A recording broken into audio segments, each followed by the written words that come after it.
hoy día pueda responder las innumerables inquietudes que hay con respecto a cómo poder mantener, ¿no es cierto?, el gran sueño que tenemos todos, el tener una casa propia. Si ya la tenemos y qué pasa cuando nos endeudamos, todo eso lo vamos a conversar hoy día. Porque ese sueño de tener una casa propia que es tan natural y tan fuerte en casi todas las personas, puede jugarnos muy malas pasadas si no pensamos bien las cosas. Existen muchas familias que se endeudan más allá de sus posibilidades económicas con tal de adquirir una vivienda. Usted está viviendo ese sueño, yo también lo tengo, el tener una casa propia. Y luego, ¿sabe lo que pasa? Si no nos fijamos bien, sufrimos el drama de que nos quiten la casa por falta de pago o descubrimos que hemos sido estafados en la calidad de las viviendas. Nuestros invitados lo han vivido. Ellos son don Julio Esparza y su esposa Verónica Carrasco y también la señora Carmen Alarcón. Para ellos pido un aplauso de bienvenida. Hay que fijarse bien, ¿o no? Yo creo que ustedes como matrimonio ya saben, por la experiencia que han tenido, que es muy complicado el endeudarse para luego tener que quizás aceptar el remate de la casa. Julio, ¿por qué no me cuentas cómo lograste obtener esto tan ansiado de tener tu casa propia? Ya, bueno, a mí el subsidio no lo recibí directamente por medio del ministerio, ¿Ya? Sino que a mí me lo dio por una ley que salió en el año 80 y tanto, me parece. Me lo dio la empresa donde yo trabajaba. ¿Ya? Salió una ley, me parece, en ese entonces, que los impuestos, algo así, que tenían las empresas en el banco, iban a ser devueltos para que ellos fueran distribuidos por subsidios habitacionales para sus trabajadores. Yo tuve acceso a uno de los 5 cupos que tocaron la empresa donde yo trabajaba. Esa fue la forma en que lo obtuve. Perfecto, pero me imagino que fue con una deuda, ¿no es cierto? ¿Por cuánto fue la deuda mensual y por cuántos años? Ya, yo no tenía en ese momento, no tenía ningún ahorro. ¿Ya? Entonces el subsidio me llegó de la noche a la mañana. El subsidio fue por 132 unidades de fomento y tuve que hacer un convenio en la empresa donde yo compré la casa con el Banco BIF por 270 UF, que era el crédito hipotecario que a mí me dieron. A 12 años. En total, 270 UF. Como en ese entonces trabajaba con mi esposa, teníamos dos ingresos que podíamos hacerlo, no tuvimos problema en meterlos. ¿Ya? ¿Pensaron bien, lo conversaron bien o no sacaron bien las cuentas? Dijeron, no, a ver, solamente se fijaron en lo que tenían que pagar por la casa. No, lo que ganábamos en ese entonces nosotros dos nos da más que suficiente para poder tener la casa, para poder hacer la casa. Para poder pagar el dividendo de la casa y otras deudas más. Correcto. Porque todos nos hemos endeudado alguna vez en varias cosas. Perfecto, que nosotros en ese entonces teníamos solamente 2 hijos. ¿Ya? Hoy día tenemos 5. En ese momento no teníamos problemas, lo vimos, lo analizamos. Aparte que el sueño de toda persona, no solamente aquí, de tener su casa propia. Lo analizamos y como podíamos hacerlo en ese momento, nos embarcamos, nos metimos en ese... Se embarcaron ahí en su casita. Embarcamos para tener nuestra casa. Así fue como la adquirimos. Lamentablemente vinieron cosas que ocurrieron después. ¿Por qué no pudieron seguir pagando los dividendos? En el caso nuestro hubieron muchos problemas que vinieron a posterior. Nosotros nos llegaron 2 hijos en 2 años seguidos, cuando nos cambiamos nuestra casa, y hubieron unas deudas que hubo que tratar de solventar. Por parte de mi familia, mis familiares, tenía mi madre que en paz descanse, con una enfermedad muy grave, enfermedad terminal. Como yo era uno de los hijos que podía ayudar en ese entonces, lo hice, sin dudarlo 2 veces, de común acuerdo con mi esposa, y eso permitió, o eso fue una de las causas que yo, por ayudar mucho para paliar esos gastos que eran, empezar a atrasarme un poco. Lo otro fue que la persona que cuidaba a nuestros hijos dejó de hacerlo, y mi esposa tuvo que retirarse del trabajo. Ingreso menos. Un ingreso menos, otra causal más, porque no encontraba a nadie que quisiera hacerse cargo de 4 niños. Entonces, eso fue acelerando la parte en que nosotros nos vimos en el momento difícil. Y como deudores morosos, ¿no? Como deudores morosos, exacto. A la larga fue tanto lo que nos atrasamos que el banco prácticamente me cobraba muchos intereses. Yo no podía pagar los intereses y pagar los dividendos, que eran de 3.33 unidades de fomento. ¿Qué hiciste? ¿Qué trataste de hacer para pagar la deuda o para negociar con el banco? ¿Qué se te ocurrió? Yo en ese momento, para poder salir del problema que tenía, porque por este mismo problema yo me tuve que endeudar en una financiera para ayudar a pagar esas deudas ¿qué pasó? Que fueron otras deudas más, ¿ya? Estoy escuchando acá varios comentarios, parece que les ha pasado a todos, ¿no? Pero yo en ningún momento por querer absorber una deuda más, sino por tratar de salir del problema que tenía. Sí. Ya, como ya llegué al tope, en que normalmente si el agua le llega al cuello, decidí optar por lo más correcto, que yo pensé que podía ser mi solución. Hablar de la empresa donde yo trabajaba, que cumplía en ese momento 22 años, y le dije al gerente de la empresa la situación que estaba viviendo. Y él la solución que me dio, que yo renunciara a la empresa, y ellos me pagaban una indemnización de 12 días por año de servicio, con eso yo cubría la deuda, las deudas que tenía en ese momento, de la financiera y de la casa, todas, y que ellos me daban esa posibilidad, pero yo tenía que renunciar, ¿ya? Y tenía que estar un mes afuera, que legalmente es lo que corresponde para que uno pierda la antigüedad, y después de ese mes me recontrataban nuevamente. No me aseguró si iba a ser el mismo sueldo, más o menos, ¿no? Pero sí te aseguró que te recontrataban. Exacto, y me lo dijo, y me dijo inclusive con estas palabras, lo único que yo te digo, sí, que en ese momento cuando tú te recontratemos, vas a tener que pisar en un piso de cristal, porque a cualquier cosa que tú tengas, un error, que gracias a Dios nunca lo tuve a los 22 años, a nosotros no nos va a costar nada despedirte. Claro, porque ya entraba de cero, pero ya no tenía 22 años dentro de la empresa. Exacto. Entonces, era tanta mi desesperación que lo hice. O sea, lo hice, lo conversé con mi esposa, qué sé yo, pero firmamos, qué sé yo, firmé, presenté mi renuncia, la presenté los primeros días de julio, ¿ya? Y salí yo, el último día de julio, y salí yo el 31 de agosto del 93, ¿ya?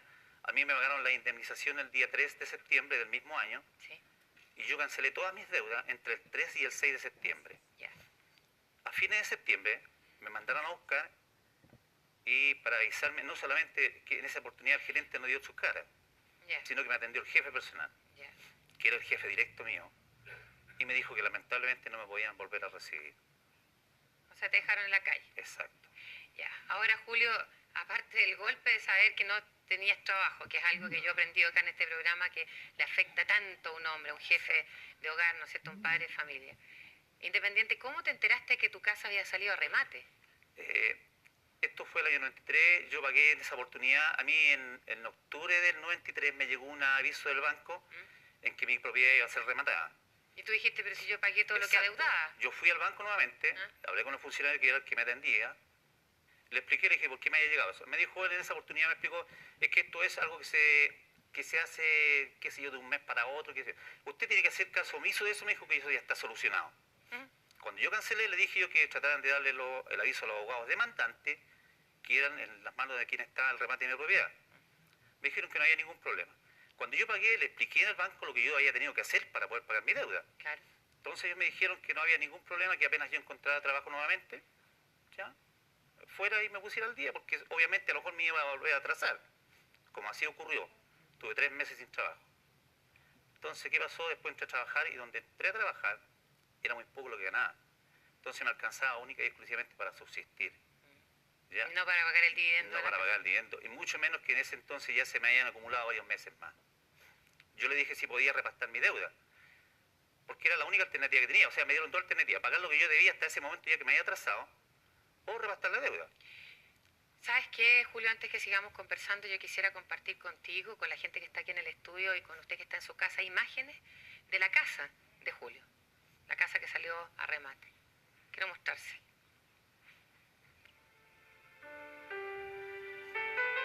¿Dónde está ubicada tu casa, tu ex casa? Está ubicada en la comuna de Maipú, en la Villa Los Héroes. ¿De qué características la casa? Era una casa de 400 unidades de fomento, con un living comedor, cocina, baño y 3 dormitorios. Y ahí está la casa, con un feroz letrero de se vende. El sueño de un matrimonio, el sueño de una familia, un matrimonio que tiene 5 hijos, y la casa rematada por deuda hipotecaria, por deuda con una entidad bancaria. Verónica, hemos hablado con tu esposo todo el tiempo desde que se inició el programa, y tú has estado ahí sentadita y recordando, y se te llenan los ojitos de lágrimas. Yo sé por qué, porque principalmente es la mujer la que más sueña con tener una casa propia. Yo te entiendo porque he soñado muchas veces con ese pedazo, ¿no es cierto?, donde uno puede plantar el arbolito, tener sus plantas no en macetero, sino que ahí en su tierra, y la cosa se da un vuelco y te remataron tu casa. ¿Qué sientes cuando recuerdas todo lo que hemos estado conversando? Yo en este momento me da mucho dolor realmente. Nosotros nos costó mucho llegar ahí, porque cuando nos casamos, nosotros siempre arrendamos, como 8 años. Entonces nos costó mucho y fue tan tremendo perderla y estar tantos años ahí con los vecinos, amigos. Verónica, ustedes, la gente que está en la casa, de decir, bueno, se tuvieron que ir, lo decidieron de común acuerdo, ustedes fueron desalojados, sí, literalmente desalojados, puestos en la calle de un día para otro.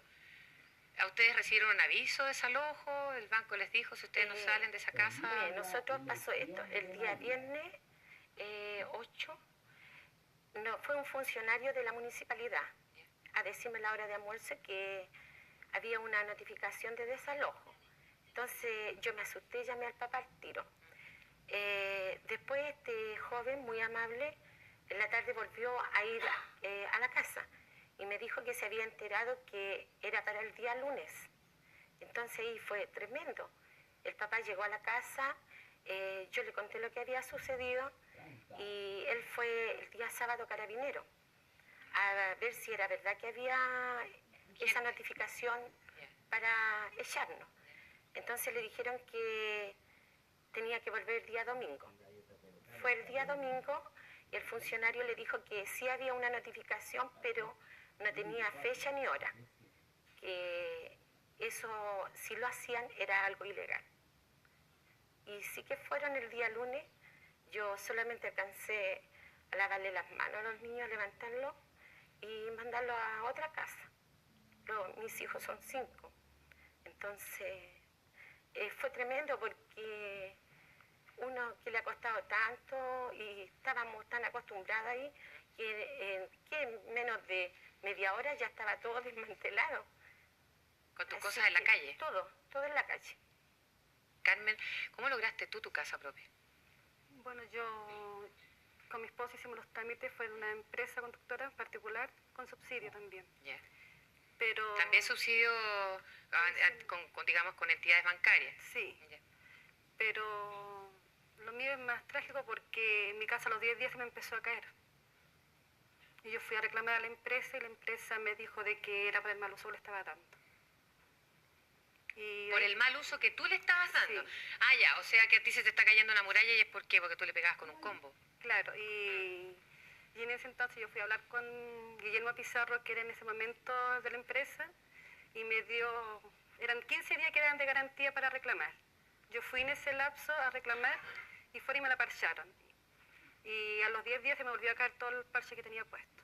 Y hasta ahora sigo con los mismos problemas. Carmen, tú tuviste que firmar un contrato con la empresa constructora. ¿Tú leíste bien ese contrato? Ese contrato que le hicieron leer tenía más de 40 hojas y lo pasaron un contrato y había que apurarse porque había más gente para leer el contrato. Yeah. Entonces no se leyó entero. ¿Firmaste algún otro documento o te hicieron firmar algún otro documento? Sí, un pagaré. ¿Un pagaré? Un pagaré en blanco que lo firmó casi toda la villa. Yeah. Y de ese pagaré se pagaba a la constructora. Y nosotros llegamos a un acuerdo de no pagar más con mi esposo porque la casa estaba mala y no me querían responder por los arreglos. Entonces quedamos sin pagarla y después vino la demanda que le hicimos a la constructora por mala construcción. Tú hablas de grietas, ¿no es cierto? Y se las parcharon y se cayó el parche. ¿Qué otras fallas presenta tu casa? Me lluevo, porque los pizarreños no son pizarreños. Son pizarreños de emergencia que le pusieron, que después de una hora de lluvia se pasa todo. Entonces, y tengo que estar abierta así tanto de las vigas con la vecina, que yo veo para el lado de mi vecina, la luz, todo. Tengo que tapar con papel de diario para que no se vea. ¿Hace cuánto que estás viviendo esta situación, Carmen? De que llegué, voy para los 10 años. ¿10 años? Sí.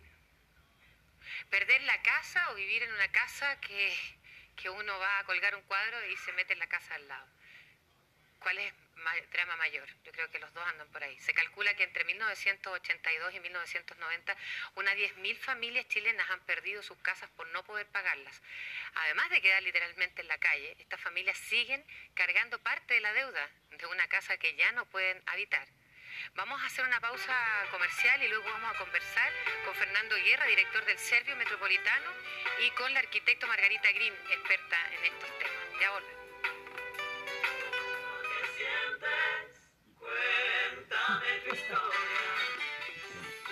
Todas las personas que quieren tener su casa propia hacen grandes esfuerzos y se someten a muchas privaciones para lograr tenerla.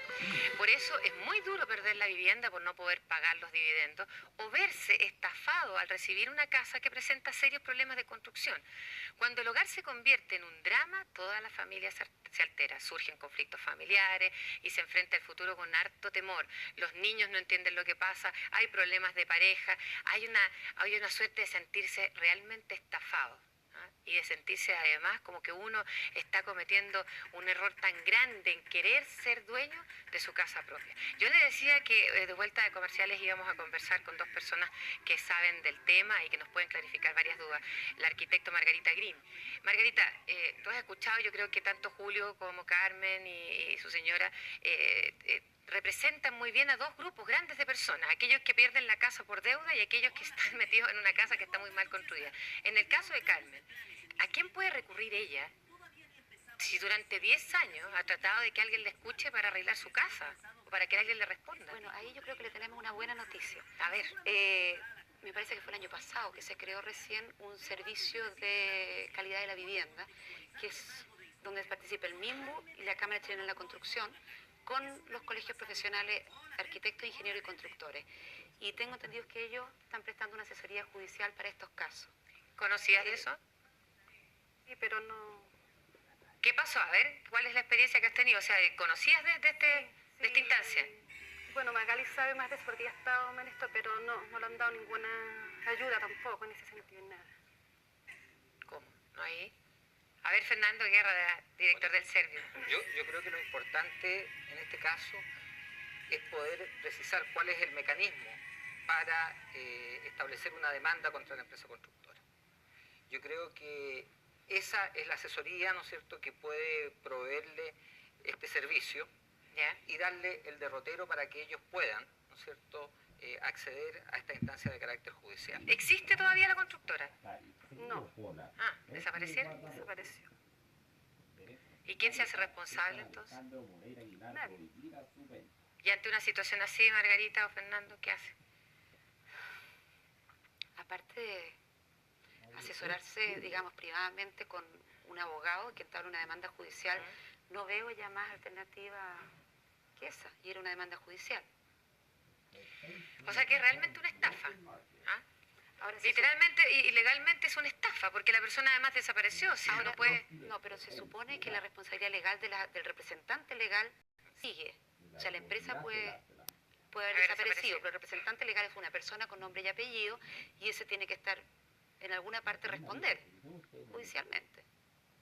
Fernando, ¿quién toma la decisión de rematar una casa? Bueno, siempre hay un ejecutivo responsable en distintas instancias. Yo quiero ser bien claro, en el caso del Servio Metropolitano, nosotros hemos ejecutado en el curso de este año aproximadamente unos 10, 12 remates, y la persona que toma la decisión de rematar soy yo. Me imagino que en el sistema financiero deben haber gerentes y encargados, ¿no es cierto?, que son responsables también de tomar esa determinación. Ahora a mí me gustaría precisar que los casos en los cuales, ¿no es cierto?, nosotros estamos llegando a este tipo de medidas son casos que son evaluados en primer término en forma económica y posteriormente en forma social. ¿Ya? Nosotros no vamos a incurrir en hacer medidas, ¿no es cierto?, que atenten contra lo que es el prisma, ¿no es cierto?, social de este país. No es el objetivo. Nosotros tenemos un porcentaje importantísimo incluso de personas que arriendan las viviendas. ¿Ya? Nuestras viviendas básicas se transan en el mercado aproximadamente entre 40 y 50 mil pesos mensuales de arriendo. ¿Ya? Tenemos un porcentaje altísimo de personas que arriendan las viviendas, no viven en ellas. Y no pagan los dividendos. No pagan los dividendos. Entonces, eso simple y sencillamente no es reírse ya del gobierno ni del Estado, sino que es reírse de aquellas personas que necesitan la vivienda, ¿no es cierto?, porque le están dando vuelta a la espalda. Que la están esperando. Vamos a conversar con gente que está en situación de ser deudores del Servio, pero yo quiero compartir con ustedes, así como vimos la casa de Julio y Carmen, quiero que conozcan la casa de Verónica, la que tiene tanto problema de construcción.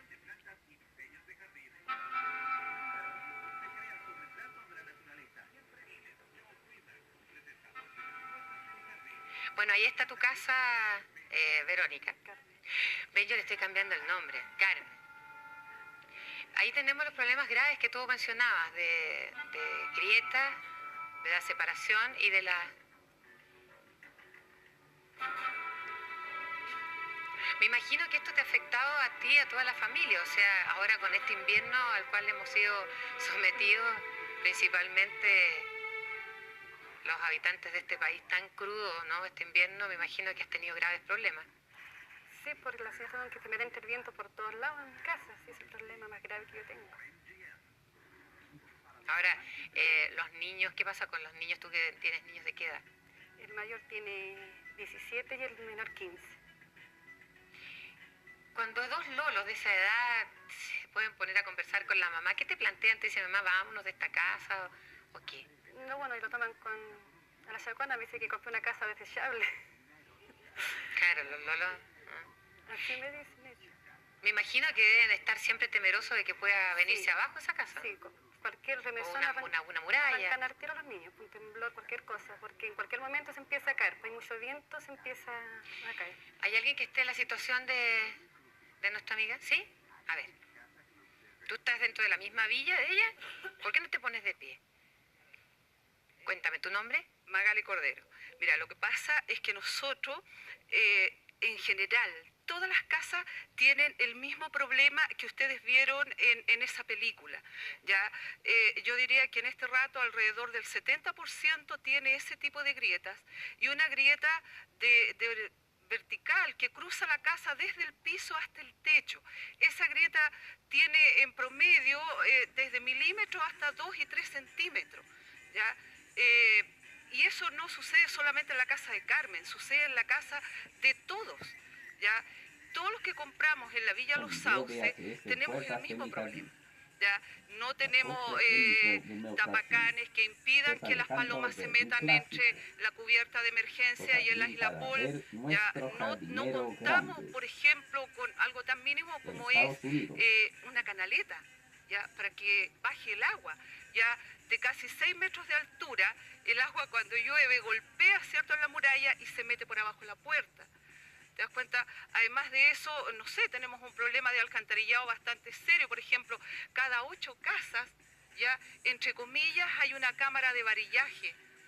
¿Ya? Y, por ejemplo, una pura cosa, una comunidad tiene 87 casas y para esas 87 casas hay una sola cámara. A ver, Margarita, como arquitecto. Margarita abre los ojos como diciendo, no puedo creer. ¿Una sola cámara? ¿Dónde? ¿En todo el conjunto? En todo el conjunto, y se lo puedo especificar, está precisamente a la entrada del conjunto, donde tenemos un acceso que nos es común a todos. ¿Sabes lo que me llama la atención también del vocabulario que maneja Magali? Una dueña de casa no tiene que saber por qué sabe que lo de un tapacán, una canaleta. Resulta que están siendo expertas estas pobres señoras, te fijas, por sus casas. Yo creo que ahí hay una combinación de cosas, porque justamente, si un problema como el alcantarillado, estamos hablando de, claro, de la base de la casa. Ahora el tapacán, la bajada de agua, la canaleta, ya es otro tema, son terminaciones. Sí, pero también hay una cosa bien importante. Una cosa es la terminación. Mira, de partida nosotros compramos una obra gruesa habitable, que de hecho nos enteramos al tiempo después que habíamos comprado, ¿ya? Y para empezar, en realidad los daños que nosotros tenemos son de estructura, son de ejecución de obras, ¿ya? No de terminaciones, porque nosotros no compramos una casa terminada, ¿ya? Es decir, lo que tú viste ahí es algo que todos lo tenemos, está a la vista, tú entras a la casa y lo ves. Para empezar, una casa que no tiene radier. ¿Ya? Es decir, tú entras a esa casa, caminas sobre un envegado de piso de pino y todo se mueve, ¿ya? No hay losetas, todo es un envigado de madera. A ver, Magali, la situación es horrorosa, sí, yo sinceramente lo comparto contigo. Ahora, ¿quién Ya hemos visto que han recurrido a instancias legales, la constructora desapareció como nombre, no existe, estarán buscando al representante legal, pero ¿quién se hace responsable ahora o quién los puede ayudar? Cuando tú mencionas los distintos problemas, son como de otro calibre. O sea, hay algunos problemas que son estructurales y que hay de alguna manera un engaño. Sí, pues. Hay como una estafa, o sea, cuando a uno le prometen un muro con una viga, no tiene por qué agrietarse ni separarse. Pero hay otros problemas que son determinaciones o de qué es lo que tú compraste. O sea, el hecho, por ejemplo, si me dices que había un envigado de madera y no un radier, bueno, a lo mejor eso es lo que les vendieron. Y ahí hay una responsabilidad del comprador de saber qué es lo que compra. Ustedes leyeron... O sea, había algún documento que decía, ¿usted está comprando una casa con tales características? ¿Nunca? No, nunca, no. Nosotros, lo que explicaba Carmen, por ejemplo, es que cuando nosotras íbamos a la empresa a firmar la documentación, en ningún momento a uno se le entregó un documento en el que dijera que las casas tenían tales y tales condiciones. Nunca. De hecho, te voy a decir honestamente que yo, sabiendo, firmé mi escritura en una hoja en blanco, ¿ya? Claro. Y así todos firmamos una escritura en una hoja en blanco. Ahora, Magali, ahí tenemos que ser bien concretos y la culpa también es por parte de uno, ¿ah? Porque uno no debe firmar nunca nada que no entienda, nunca nada que no haya leído, ¿ah? Y nadie tiene el derecho a obligarte. No firme rápido porque si no va a perder la casa. No, se dan todo el tiempo del mundo. Si es una casa y es para toda la vida. Sí, pero también tienes que tomar en cuenta una cosa. Mira, la necesidad en ese momento de tener una casa, Paulina, era tal que uno firmaba lo que le pusieran nomás. ¿Te das cuenta? Además, toma en cuenta que uno corre el riesgo también de perder el subsidio si tú no lo ocupas. ¿Ya? Y cuando tú estás arrendando por muchos años, tu necesidad más imperiosa es trasladarte a algo que es tuyo. ¿Te das cuenta? Y por otro lado también está el que no tenemos por qué saber todo. De hecho, ¿cierto? Tú vas y compras y después, en el fondo, averigua. Y más una casa que tú no te la compras todos los días. No, pues. Magali, espérame un segundo que voy a mostrar algo. Que dices tú, no teníamos por qué saber todo. Y parece que han habido tantos problemas con respecto a esto de comprar casa, donde el comprador no tiene idea lo que puede exigir o lo que debe exigir, que apareció esto, Manual del Comprador de Vivienda. ¿A qué cámara? Ahí está. ¿Lo conocían ustedes esto? No. ¿Y esto, Fernando, hace cuánto que está a disposición del público? Un año. Un año. ¿A dónde? En la Oficina de Información del Servio y del Ministerio de la Vivienda en Serrano 23. ¿Esto le sirve solamente a aquellos que compren viviendas por intermedio del Servio? No, ¿O general, tienen datos en general? En general, para todas las personas que compran viviendas, yo me atrevería a decir. Ahora, a mí me gustaría dejar en claro lo siguiente. En vista de cómo resolver los problemas fundamentalmente hacia adelante y para que estas cosas no vuelvan a suceder. El Ministerio de la Vivienda en estos momentos está haciendo una legislación sobre el tema de la calidad, consciente, ¿no es cierto?, de que existieron problemas gravísimos respecto a esta temática, y estamos buscando las figuras legales, ¿no es cierto?, para individualizar al responsable desde el punto de vista económico, ¿no es cierto?, que se ocasione por este el tipo daño, de situaciones. Pero yo creo que la gente debe tener plena conciencia que cuando está comprando una vivienda, está comprando un bien que va a ser perdurable para toda su vida y probablemente la va a heredar, ¿no es cierto?, a sus hijos. Por lo tanto, la actitud que se tiene que tener frente a la compra de una vivienda tiene que ser de un extremo cuidado, ¿ya? Y en ese sentido, yo llamaría a la gente que compra vivienda, ¿no es cierto?, que le dé ese carácter, ¿no es cierto?, que se preocupe mucho, ¿no es cierto?, del tema de las especificaciones, ¿no es cierto?, que se preocupe de las características de la vivienda que está comprando, que lo haga, ¿no es cierto?, con un criterio efectivamente comercial y no se deje embaucar, ¿no es cierto?, por promesas ni cosas por el estilo. Ni tampoco que se deje presionar. ¿Ah? Exacto. Porque la gente presiona diciendo va a perder el subsidio, apúrese, si no viene a firmar hoy día va a perder todo. Antes de irnos a comerciales, mire lo que dice este manual. Recomendaciones previas, qué debe tener su vivienda, precio y financiamiento. Con respecto a la vivienda, observe su seguridad, habitabilidad, durabilidad, la belleza como en cuarto lugar. El barrio, con respecto al barrio, la seguridad, la habitabilidad, la durabilidad, también la belleza. Evalúe la identificación de las viviendas visitadas, evaluación ponderada de calidad, y trae un diccionario de términos técnicos. porque obviamente usted no tiene por qué saber lo que es un tapacán ni un radiero. En Chile existen unos 600.000 deudores habitacionales. De ellos, 200.000 son deudores del Servio, más o menos la cifra que nos entregaba Fernando, que le deben al Estado y casi la mitad está en mora, con riesgo, por supuesto, de perder sus casas. ¿Cómo evitar llegar a este punto? Después de comerciales vamos a conversarlo y vamos a darle la oportunidad al público que también plantee sus casos y sus testimonios. Ya volvemos.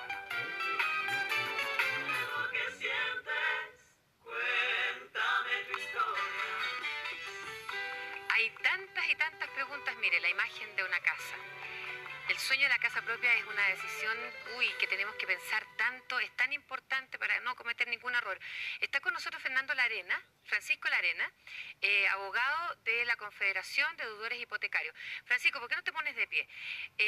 A Julio y su señora les remataron la casa digamos, muy rápidamente. ¿Esto se hace siempre así o no cumplieron con los plazos legales?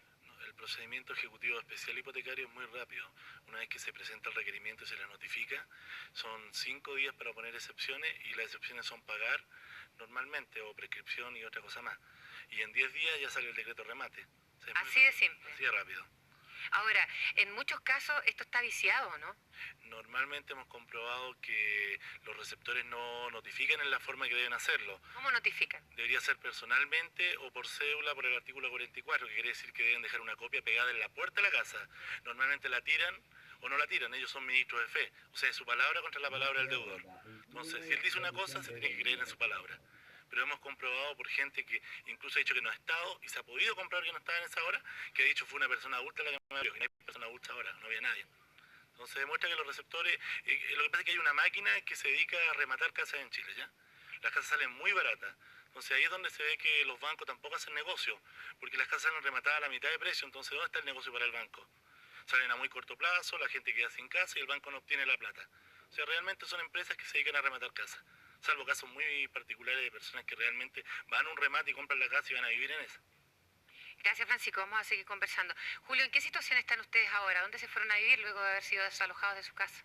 Bueno, ahora estamos arrendando un departamento cerca de donde vivíamos, en la comuna de Cerrillo, y no sé cuánto tiempo me irá a durar, porque lamentablemente el arriendo... ¿Cuánto estás pagando de arriendo 90.000 pesos. 90.000 pesos. Y gano, disculpa la pregunta, pero el trabajo que tienes ahora, ¿cuánto ganas? Gano 120.000 pesos. ¿Y con 5 hijos? Con 5 hijos. ¿Cuánto voy a durar? No lo sé.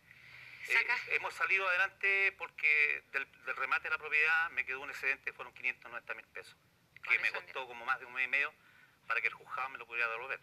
Con eso hemos podido estar comiendo y viviendo y educando a mis hijos. ¿Quién te ayudó? ¿Te ayudó alguien en todo esto? Gracias a Dios puedo decir que tengo buenos amigos. Hemos tenido muy buenos amigos que nos han ayudado mucho, ¿ya? Y gracias a ellos hemos vivido, en fin, en la época que hemos estado mal, que estuvimos varias veces, yo estuve varias veces sin trabajo, entonces, y como tú decías en delante, el chileno hoy en día mayor de 35 años no sirve para trabajar. Eso es lo que piensan. A ver, vamos a conversar con gente del público porque hay harta pregunta, rapidito, bien cortito. Sí.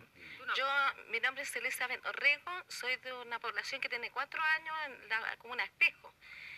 La verdad es que, aprovechando que está don Fernando Guerra, mi consulta es al respecto del tema de las repactaciones.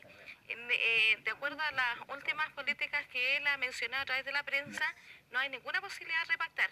Por tanto, nosotros no vamos a tener posibilidad de cancelar.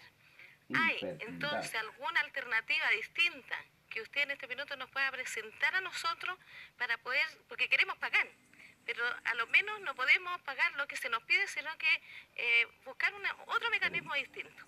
Y lo otro, y por último, precisar en términos de la contratación, digamos, de las empresas constructoras. El Servio también contrata empresas constructoras que construyen las viviendas Servio y están en las mismas condiciones en términos de calidad, pésima, absolutamente pésima, que las que han expresado aquí el resto de la gente y los panelistas. Entonces, al respecto de eso, también, ¿qué sistema tiene el Servio en este instante para a nosotros, a la gente que pueda seguir adquiriendo vivienda, les asegure, ¿no es cierto?, que vamos a vivir por siempre y no se nos van a estar cayendo? Porque el caso de nosotros es que nos bañamos todos juntos cuando se baña el vecino del tercero, por ejemplo. Gracias. A ver, repactación y calidad de viviendas entregadas por el Servio. Bueno, repactación, como decía la señora, efectivamente la política nuestra es que definitivamente no existan, ni tampoco ninguna política de perdonazo. Lo que sí es una alternativa que nosotros podamos llegar a acuerdos individuales con las personas para buscar la fórmula en que cada uno, de acuerdo a su situación económica, pueda tomar el compromiso de pagar efectivamente. Fernando, la intención es súper buena, yo la aplaudo, pero resulta que no creo que sea factible conversar con cada uno, porque ¿con quiénes se enfrentan ustedes cuando van a conversar para hablar sobre una deuda? No llegan a Fernando. No. Lo que pasa es que es bien difícil llegar a él, salvo que ahora tengamos la posibilidad de ponernos de acuerdo aquí, a partir del programa. Claro, ese es un tema.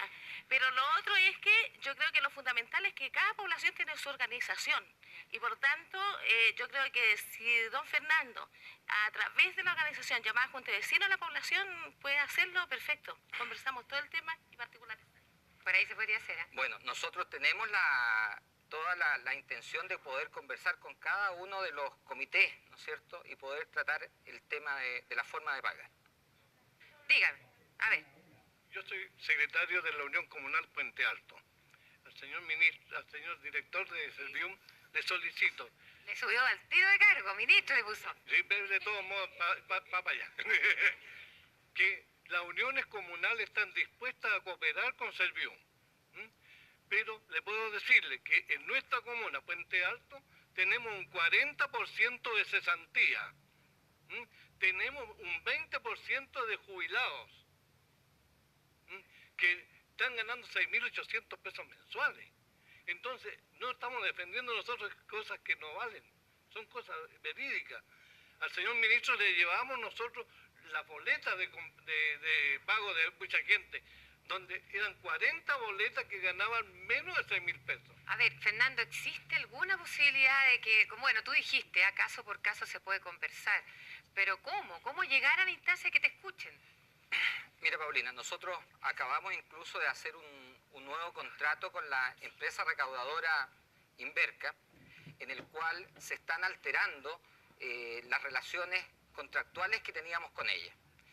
Esta nueva relación con esta empresa significa que nosotros, por ejemplo, vamos a tener oficinas de información en toda la región metropolitana e incluso en Puente Alto para tratar específicamente el tema de la deuda hipotecaria y darnos un marco en el cual, ¿no es cierto?, con la misma responsabilidad como el director del Servio está en condiciones en un momento determinado de asumir el costo, ¿no es cierto?, de hacer un remate, también poder, ¿no es cierto?, llegar a algún tipo de acuerdo marco distinto a lo que tenemos actualmente. Por lo tanto, yo quiero dejarlos muy tranquilos. La responsabilidad, ¿no es cierto?, política de un remate recae personalmente sobre mi persona. Nosotros vamos a ser muy justos y ecuánimes en hacer eso, pero no por defender, ¿no es cierto?, a personas que están en una situación de pobreza, vamos a permitir que la gente que es más pobre aún, ¿no es cierto?, y que está con necesidad de vivienda esperando, pueda quedar sin su subsidio. Les prometo, vamos a hacer otro programa, pero hay una consulta más y estamos terminando. Tiene que hacerla súper rapidito porque el tiempo es oro aquí.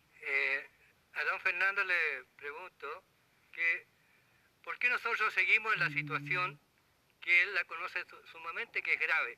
¿Pero cuál es su situación? Son 378 familias que están viviendo que mañana los van a quitar el terreno. Ya, ¿dónde es eso? ¿Dónde es eso? Debido a un litigio que tiene con la minera, que no es minera tampoco, sino que es una cosa de áridos. ¿Pero dónde está eso? En Puente Alto. ¿Tú reconoces el caso, Perfectamente Fernando? bien. Ya, ¿qué pasa con eso? Gracias. Bueno, ahí le va a dar la respuesta. Esto está en la Corte Suprema en un último proceso. ¿Ya? Existe un litigio en el cual una empresa minera está haciendo valer unas pertenencias sobre un terreno que nosotros construimos una población, y la Corte Suprema está en estos días por dar el favor a una u otra parte. Evidentemente nosotros creemos que sobre, ¿no es cierto?, el valor de las pertenencias mineras que en realidad en ese sector no existen, sino que simplemente, de acuerdo a nuestro punto de vista, ¿no es cierto?, es simplemente un subterfugio legal. Creemos que la Corte Suprema nos va a dar la razón a nosotros. De hecho, hay del orden de 1.500 personas viviendo en ese lugar. La vivienda, algo que nos hace soñar, que todo el mundo quisiera, ¿no es cierto?, tener su casa propia, y nos enfrentamos con este tipo de problemas. Yo, sinceramente, ojalá pudiera tener una varita mágica y decir que se le solucionen los problemas de vivienda a nuestros invitados, aquella casa que está con problemas graves de estructura, como a Julio y su señora, que volvieran a recuperar su casa o poder acceder a otra casa. Yo creo que el programa da para más. Yo creo que nos quedamos con muchas preguntas, con muchas inquietudes. Sabemos de la inquietud de la gente con respecto a todo lo que significa deudas hipotecarias y sistema habitacional. El deseo de tener una casa propia es muy legítimo y toda persona tiene derecho a luchar por cumplir este sueño. Sin embargo, al momento de embarcarnos en la compra de una casa, debemos ser muy cuidadosos, porque una deuda que parece fácil de pagar hoy puede convertirse en un drama el día de mañana. Tiene que pensar lamentablemente en imponderables.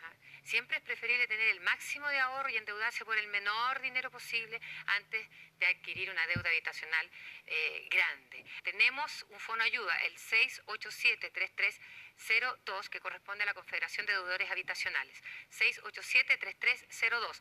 Y el fono del MIMBU, que es el 820-4036, si no me equivoco. ¿Está correcto? 820-4036, donde pueden pedir consejo o solicitar, por supuesto, este manual del comprador de la vivienda. ¿Ya? Hacemos otro programa con respecto al tema, porque se quedaron muchas cosas en el aire. Los quiero mucho, cuídense y ojalá nadie le quite la casa de este país.